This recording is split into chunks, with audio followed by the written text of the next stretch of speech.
Hey everyone, welcome back. If you've ever wondered how to make your Figma designs look more professional and realistic by adding a phone frame, today's tutorial is exactly what you need. By the end of this video, you'll know how to wrap your mobile designs in a crisp, modern phone mockup, making your presentations and portfolios stand out. I'll walk you through each step, making sure you understand not only what to do, but why each part matters in bringing your design to life. So let's jump right in. First, in your Figma file, start by selecting the Frame tool. You can find it in the toolbar at the top or just press the shortcut F on your keyboard. Once you're there, take a look at the list of presets on the right side and pick the phone frame that matches your target device.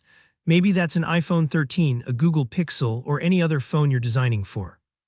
This is important because using the correct frame size keeps your design accurate and ensures it'll look good on the real device. With your frame selected, head over to the Appearance panel on the right. We're going to start adjusting how the frame looks so your mockup really pops. Find the corner radius setting and change it to 45. This rounds out those corners, giving your frame that distinctive modern smartphone vibe. Rounding the corners can seem like a tiny tweak, but it makes a huge difference in making your mockup feel authentic instead of just a basic rectangle. Right underneath, you'll see the corner smoothing option. Let's set that to 60%. Corner smoothing softens the edges even more, making the transition between each side and the rounded corners look really natural and pleasing to the eye. If you've ever noticed how some designs look harsh and boxy, this step is what sets high-quality mockups apart from the rest. Next, let's add a stroke to our frame, which is just a fancy way to say a border or outline. In the stroke section, first choose the color by clicking the color box and setting it to F5, F5, F5, a very light gray. This color isn't too stark, so it gives your phone frame definition without making it distracting.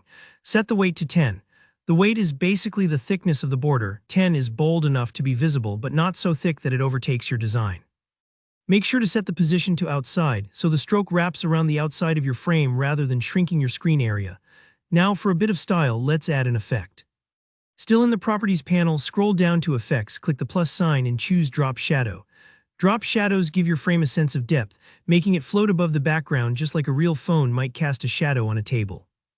You can adjust the blur, distance, or color to taste, but even the basic settings add a nice sense of realism and polish. Alright, so our phone frame is ready, but it needs something on the screen. Head over to your Assets panel, navigate to the System Assets or wherever you keep your app mockups, and find the home screen or app design you want to showcase. Drag and drop your home screen design right into the phone frame. Make sure it fits snugly. You can resize it to align perfectly within the bounds of the phone. This step really completes the illusion. You've now got a professional-looking device mockup showing off your own UI or app design. And that's all there is to it. With these simple but powerful tweaks, you've transformed a plain rectangle into a realistic, eye-catching phone mockup right in Figma. If you found this tutorial helpful, go ahead and hit that like button. And if you have any questions or want advice on your own Figma projects, drop a comment down below. I love helping out. Don't forget to subscribe for more easy-to-follow design tutorials. I'll see you in the next video.